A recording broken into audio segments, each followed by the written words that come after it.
I'm gonna need the suicide hotline. Hi everybody. This is gonna be hard to do.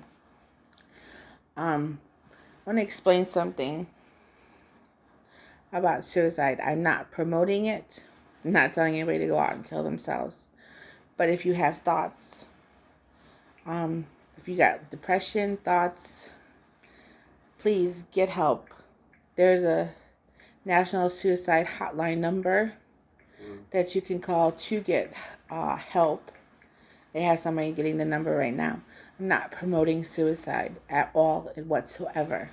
I just want to talk about it. The phone number is 1-800-273-8255. Again, the number is 1-800-273-8255. So if you are experiencing deep depression, thoughts of suicide, please get help. I'm not promoting suicide whatsoever. I want to talk about it. Ever since I was 16 years old, I've always had, and I'm going to distinctively express, I've always had thoughts. I've never done anything up until 2018 when I have tried to take my life when my dad passed away in July. I'm not going to give details because I'm not, like I said, I'm not promoting suicide here. So I'm not going to give details to give anybody any ideas. I'm not doing that. I just had a really great support system that helped me work through it, that helped sort of bandage my wounds. But I really did try to take my life on July 5th, 2018. And then again, I tried again in March 2020. Suicide is a serious thing. The first time is usually a warning that the second time isn't a joke, that it's going to happen. But what people don't understand is that you can read all the papers, all the articles, and think you understand about suicide when you really don't. You can just say, well, I knew somebody that committed suicide. I know somebody that just attempted it. But in all reality, you know nothing about suicide. And I've got two people here that can be well aware and can tell you that they still don't know nothing about suicide, even though I've attempted it twice on their watch. Am I correct in saying that? Yep. Yes. You're not fully well aware. You're not well aware unless you've tried yourself. And I'm going to explain. A suicidal person, their mind works weird. Very, very weird. And like I said, I've had thoughts for many, many years. And I am getting help. My shrink is very well aware of my thoughts. He's very well aware of everything. So I don't need any, get help, be put away or anything like that. He is very well aware that I've actually had thoughts. I've tried twice, and that, is there going to be a third time? I don't know. I can't say there isn't, but these two are very well on their toes. But what they've learned, I can tell you what they have learned not to do, is to push me, is to pressure me. They ask me if I'm okay. If I say yeah, they leave me alone, but they watch me. The worst thing you can do is make somebody feel left out, to make somebody feel like you don't remember somebody, that you forget the person during the holidays, to make somebody feel like that they're not a part of the family no more.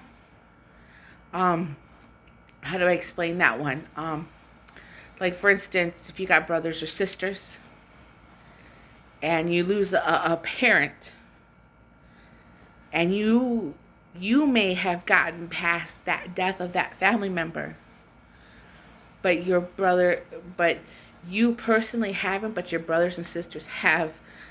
They got to realize that everybody heals differently than you do.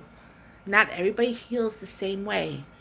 But then when you go on when you do holidays, and then the dog don't want you picking him.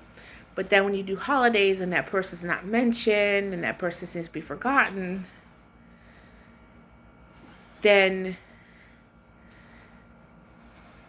it's like the person that's got the mental problems is going to pull back and say, well, mom or dad's gone and they don't care, and it's time that they've moved on, they've gotten on with their lives, they don't give a damn anymore. Another thing that you don't do to a person is constantly pressure them. And these two that are with me right now can verify that. You don't pressure somebody that has suicide thoughts because it makes it worse. Have you guys learned that? Yes. You don't pressure somebody to be someplace they don't want to be. It makes it worse. And it continues to make it worse. And I've heard it before from people who have, see, I've done it. I've known people who have tried it. I've known people that have done it. And I've talked to people who've tried it, and I've talked to people, I've talked to people who've tried it, and then I've talked to people who've tried it and done it. And the people that have done it is because family, friends have pushed them into doing things that they didn't want to do, that they just wanted to not be suffocated, is what we feel as what people seem to call us, because we are mental crazy. We're not crazy people. We have feelings too. But we don't want to be suffocated. We don't want to be, if we say we don't want to be somewhere, there's a reason. Because we just want to sit and try to deal with something that happened in our life. So just let us. You want to check on us? Fine. But just a simple, hey, a phone call, hey, you okay? That's fine. A simple text, okay. But read the signs, though. You guys claim that you love us. But understand when you're suffocating your family. Understand. Yeah, I understand that you love them and you care about them and you worry about them. But you got to understand when you got to take a step back just a little bit. Because at some point, you're going to suffocate them too much. And it's going to push them over that limit. Again, I'm not promoting suicide. I'm trying to help everybody understand. Unless you've walked a mile in somebody's shoes that has a mental illness, you're not going to understand the way a mental person's brain works. We have a chemical imbalance, and we don't think like everybody else does. We think the world is sitting on our shoulders every fucking day. We sit and we just think that we've done something wrong, or that the person that we loved was taken from us because we didn't do something right, and that we didn't take care of them properly, or something. That's how I felt with my dad, that I didn't do something right. That if I had visited him more, if I had done this or if I had done that, maybe, just maybe, he wouldn't have died that morning. But in my head, it plays out, well, he was 92 years old. But then my heart's telling me, nah, if I had done something more. But I get up every morning. But some of us think differently. Some of us deal differently. But you have to understand, if you want to know how somebody's feeling, don't pressure them. Don't act like you care if it's fake. Because you can't fake it till you make it with a mental person. You actually have to care. You got to actually show that you care. Not be there 1 minute and not be there the next minute. And not force them to do something they don't want to do. Because you got to give them a little bit of breathing room. Because sometimes that breathing room is all they need to come out of whatever mindset that they are in. Like right now I'm going through, I don't even know what I'm going through. I'm lost in my head. Like I told these two today, I'm lost in my own head. For the first time, I'm lost in my own head. I'm sitting back at my tent the day my dad died, just replaying that day over and over. And I'm just there. That's where I'm lost at. You know? And I don't know what to do. And I can't get out of that mindset. Although these two are here to help me make it through, they're not pressuring me. They're not pushing me. But they're also watching from afar to make sure that I'm okay. And there's razors lying around. There's pills lying around. But they're trusting because they know that if they don't trust me, I'm just going to push harder to do something. And they don't want that. Everybody heals differently. And it just so happens right now, I can't heal. I can't find my way out, and I don't know what the problem is for some reason right now. And I'm trying, and I have two great people by my side helping me. But they are so helpless looking at them. And I can tell that they are helpless beyond belief. But they can't help me right now. And my shrink knows that today is my dad's birthday. He knows that Father's Day is hard for me. He knows that July is hard for me. He knows all this. And I have the number if I need him. But he can't help me. I have to work through this mindset on my own. And I will cry. But I will find my way back from that tent that day to be right here with my family. And that's what some people have to do. Because sometimes you can push somebody into suicide.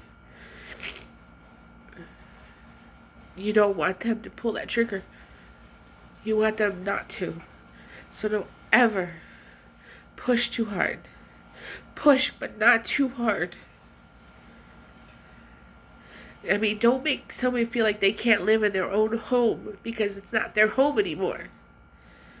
You know, or they can't do something because if they do, they're going to get yelled at. Or if they don't want to do something, they're going to get yelled at. Or just be patient with them and talk to them. Literally talk to them.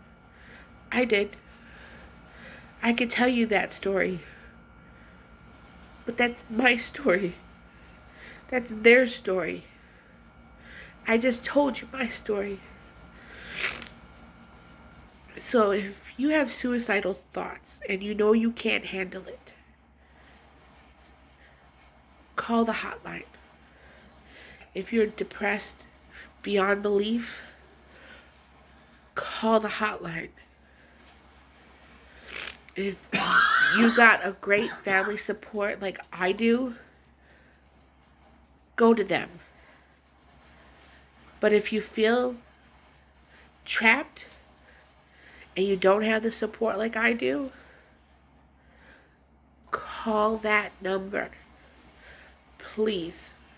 Like I said, I'm not here to promote suicide. I'm not here to say, hey, go out and kill yourself because you're depressed. I'm not. But I want you to understand that people that are depressed and bipolar and schizophrenic and whatever else that they got going on in their head, they need support. They don't need pressure. They need love. They need somebody that's going to understand. And that's why sometimes other people mesh better than certain people. And it's just the way of life. You just understand other people better. And if you didn't have time for your family, you should have just walked away and just dealt with the and said, fuck it, you know, I don't want to deal with it. and just let it go. But don't fake. Don't fake it. Don't fake that you care. Because we pick up on it. We pick up on the smallest little things. And we feel the hurt even more then. Because we're like, 1 minute, oh, this person cares, and the next minute, well, I thought he cared, but I don't hear from him now. He showed up every day, and then all of a sudden he doesn't stop.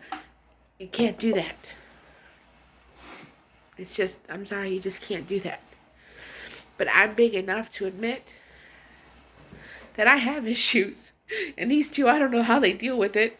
I really don't. But they love me enough to stand by me and work with it. But they also love me enough to learn what not to do. And they've educated themselves. And that's what some people need to do, is educate. You can't just sit there and say, well, I know suicide. I know it's doing this or doing that or doing this or doing that. It's not that simple. You know, just because somebody committed suicide, it's not because, you know, it's not because, well, they were missing somebody. Sometimes it's because of the way they were treated. Or sometimes it is because they were missing somebody. You have to look at the bigger picture and see, you know the stories. And, but you have to sit down and talk to the person before they do it. Like these two have. They've been asking me all day how they can fix me, and they can't today. And they probably won't tomorrow. But I will be okay. It's just going to take time, because I got that little guy right there. See that little guy? And I got that little guy over there, wherever he's at. He's over there somewhere. Those little guys there are what keeps me going, because when I cry, they give me kisses. And they're right there. But that's not as easy for some people. Some people don't have a dog or a cat or a pet. Some people don't have anything. Some people have anger. So please, please, talk to your family if you suspect that they're hurting and that they've got suicide on their head. Don't just assume that you know that they're okay. Just because they say they're okay. Actually sit down and talk to them. And don't listen to them say, well, I'm okay. Actually sit down and talk to them. Because I know I did. I just wish things could have been different. But I'm still here, so my suicide attempts didn't work. Because these two saved me. Because God's not ready for me. But I should say the devil, because he's like, this bitch ain't coming. This bitch ain't coming here. Because I ain't going to heaven. I'm going to hell. I know that for a fact. He's probably saying this. You know what I'm saying? Yeah. I'm sorry, but... yeah, he's probably saying this bitch ain't coming here. Not yet. But I know I'm making a joke about it, but... please, just... again, I'm going to say it one last time, and then I'm going to go and try to get myself together. If you have suicide thoughts, or you're really depressed, please get help. That's the best thing you can do, is get help. That's all I can say. Because I'm sure there's people out there that still need you. And if you think there's not, just look me up. I need you. I'll give you a hug. I'll be your shoulder. I'll talk to you. You know, I don't mind listening. I may have my own problems, but hey, I always have an ear for somebody else as well. You know, it never hurts to come to somebody and say, hey, can you talk to me? Because I can't talk to my family. My family don't understand. So my inbox is always there. It's always open to whoever needs to talk. I'm not going to spread your gossip. I'm not going to spread your dirty laundry. Oh, sorry. I had to add his 2 cents. But I just want to spread that suicide, unless you've been through it, you don't know nothing about it. One attempt is either a cry for help and attention, or it's like actual, I want to die for sure. And if you get saved, be sure that the second attempt is going to be the real thing. I guarantee it. So, please, if you or your loved ones know that you have issues, talk. And never ever forget the loved ones that are upstairs in heaven. Because that makes it harder on us. Because we think you don't care anymore. That they never meant nothing to you. If you know what I mean. So, again, call that number that I said at the beginning of the video. And have a great night. And I'm going to try my best to make it through the night without any more tears. And I don't, when I say make it through the night, I mean just crying wise. Because these two guys aren't going to let me do anything stupid. And I don't plan on doing anything stupid. I plan on giving my baby what we call wellness check kisses. Because he loves me to death.